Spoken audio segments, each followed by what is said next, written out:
편이죠. 150편 함께 읽겠습니다. 시편 150편.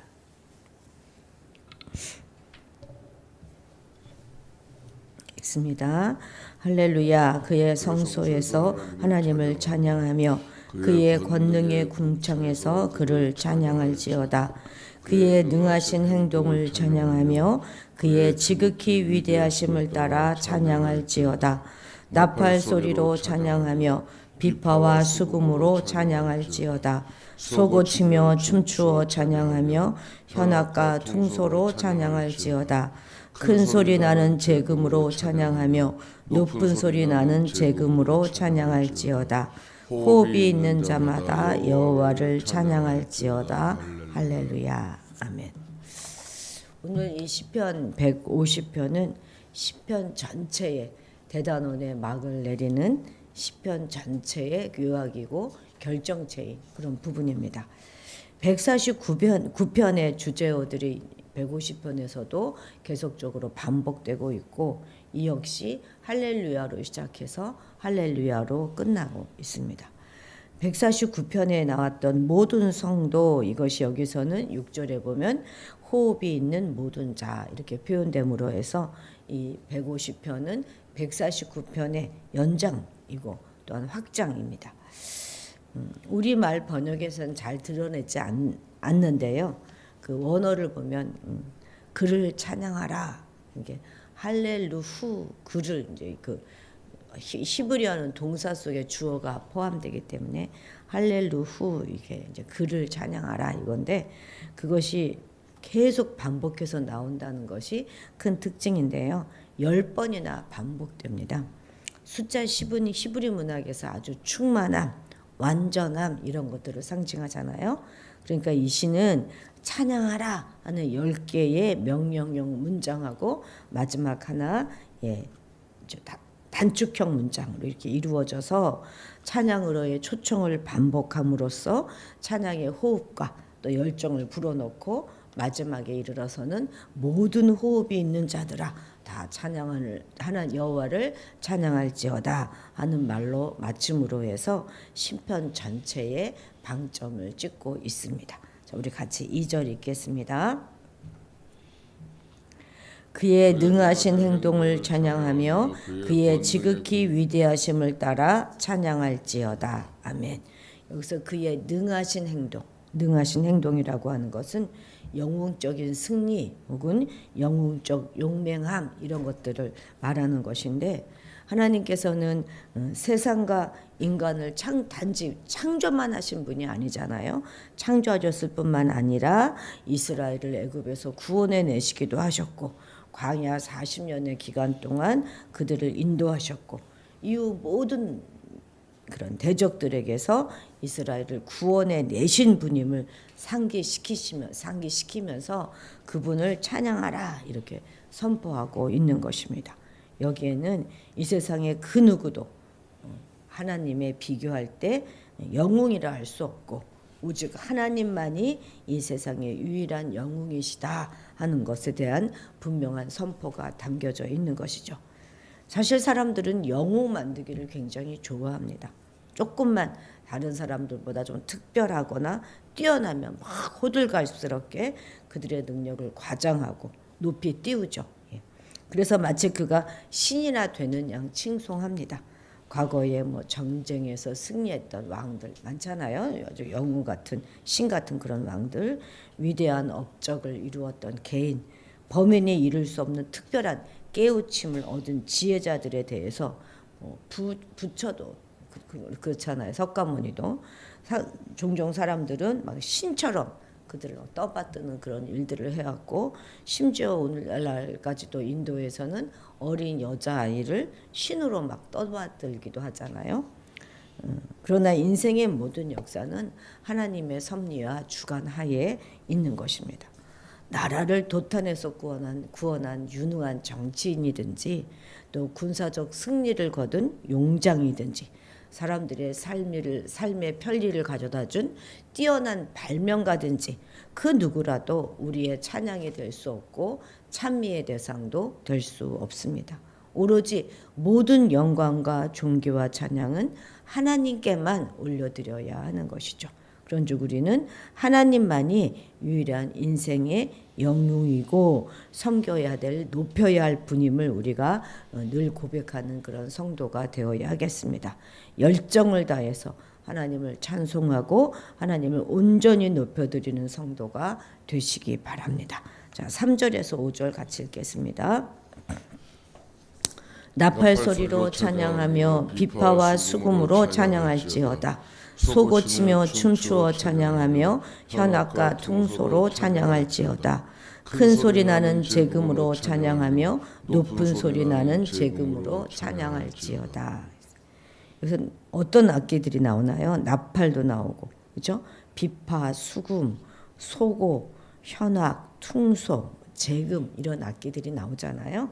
그런데 여기서 말하는 모든 악기들은 다윗 시대까지만 해도 대부분 이방 제의에 의해서 사용되었던 거예요. 우상들을 섬길 때 사용됐던 악기입니다. 우리 그 제사에는 이런 악기가 없었잖아요. 근데 이런 악기를 예배에 사용하도록 최초로 시도한 사람이 바로 다윗이에요.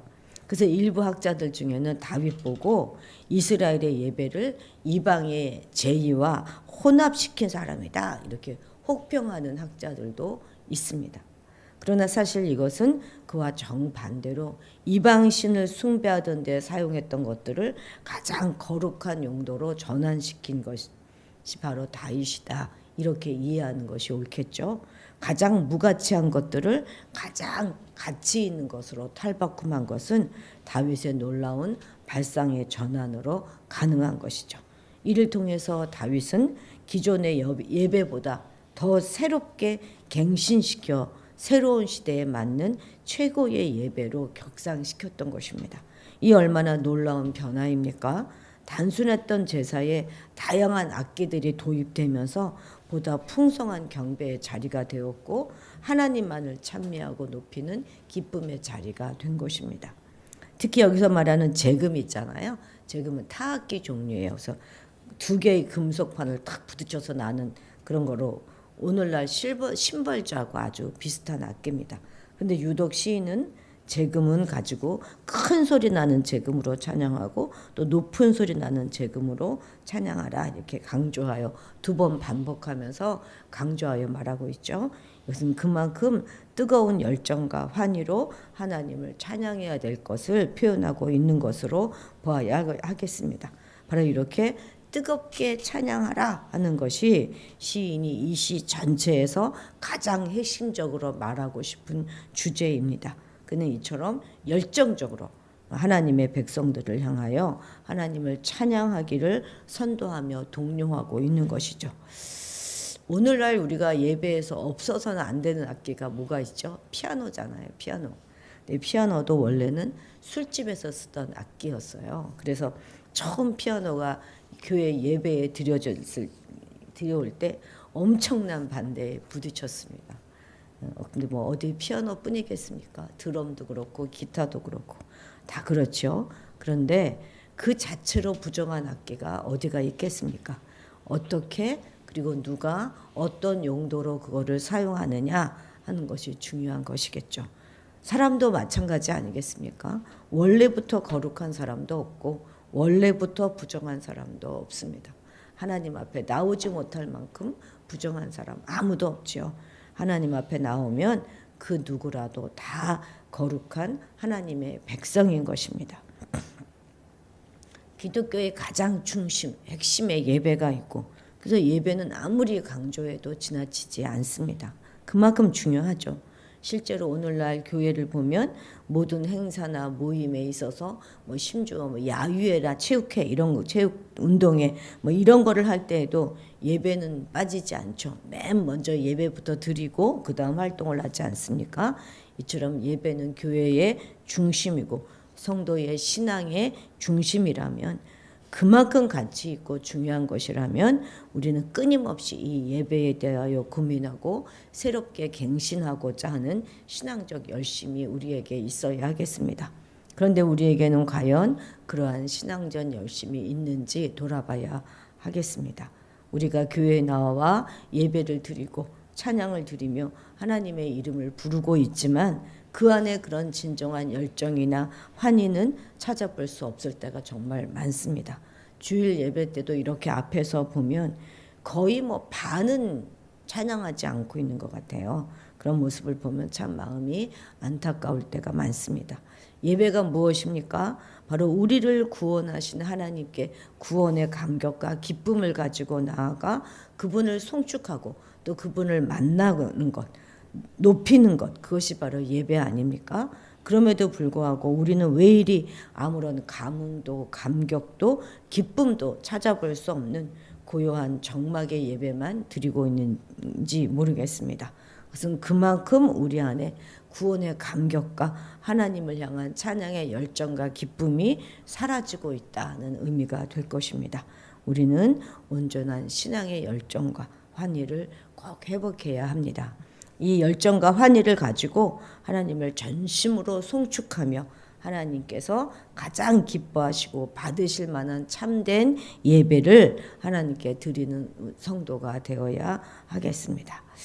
지금까지 우리가 살펴본 바와 같이 시편의 마지막 편은 찬양으로 끝나죠. 시편의 제일 마지막 편 마지막 절도 찬양으로 끝납니다. 그 내용조차도 우리의 생명, 우리의 호흡을 다해서 찬양할 것을 제안하고 있습니다. 이것은 찬양이 성도의 전부다 하는 것을 나타내는 것이죠. 즉 성도는 찬양함으로써 존재하고 존재 가치를 또 부여받고 또 생명을 이어가고 있는 것이죠. 오늘 우리는 피조물로서 이처럼 훌륭한 찬양의 열정과 환희를 반드시 회복해야 하겠습니다. 그리고 우리가 살아가야 될 평생의 매 순간순간마다 호흡이 계속되는 모든 날 동안 오직 하나님을 찬양하고 그분을 뜨거운 열정과 환희로 높이고 송축하는 그런 삶을 살아가야 하겠습니다. 기도하겠습니다. 찬양받기에 합당하신 하나님 아버지, 우리의 온 마음과 온 몸을 다하여 하나님을 찬양하기 원합니다. 어떤 상황 가운데서도 어떤 고난과 어려움 가운데서도 하나님 찬양하기를 멈추지 않게 하옵소서. 우리의 호흡이 있는 그날까지 멈추지 아니하고 찬양케 도와주옵소서. 우리가 늘 드리는 예배도 습관적이 되지 않도록 늘 환희와 감격으로 드리는 예배가 되게 하시고 그를 위해 우리 각자가 더 영적으로 충만해질 수 있도록 도와주옵소서. 우리 안에 구원의 감격과 하나님을 향한 찬양의 열정과 기쁨이 사라지지 않고 늘 가득할 수 있도록 성령님 함께하여 주시고 인도하여 주옵소서. 감사드리며 예수님의 이름으로 기도드렸습니다. 아멘.